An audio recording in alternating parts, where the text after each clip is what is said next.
Labdien, godātie DAIF Latvija biedri un pārējie drošības un aizsardzības industrijas entuziasti! Mēs vēlamies akcentēt dažas svarīgākās ziņas, kas aizvadītajā nedēļā ir norisinājušās starptautiskajā arēnā.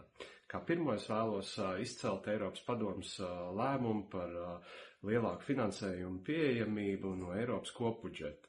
Tas ir tieši Rearm Europe plāna sākums ar mērķi līdz 2030. gadam pārbūvēt Eiropas aizsardzības industriju un gatavību.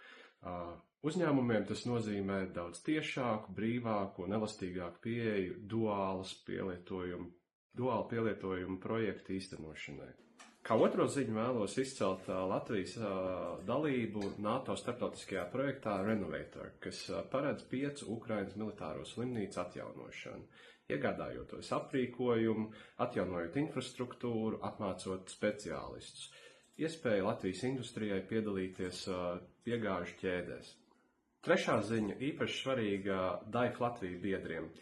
Mūsu partneru organizācija un arī jumta organizācija ASD Europe ir laidusi klajā jaunu tīklošanos B2B platformu ASD Connect.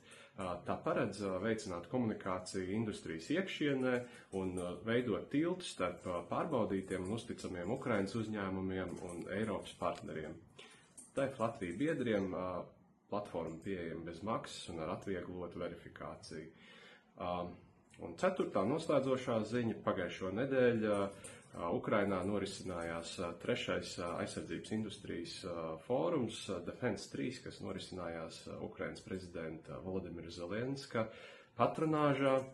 Galvenā atziņa no fóruma – Ukrainas aizsardzības industrija pārslēdz ātrumu un tuvākajā laikā plāno eksportēt uz ārējiem tirgiem.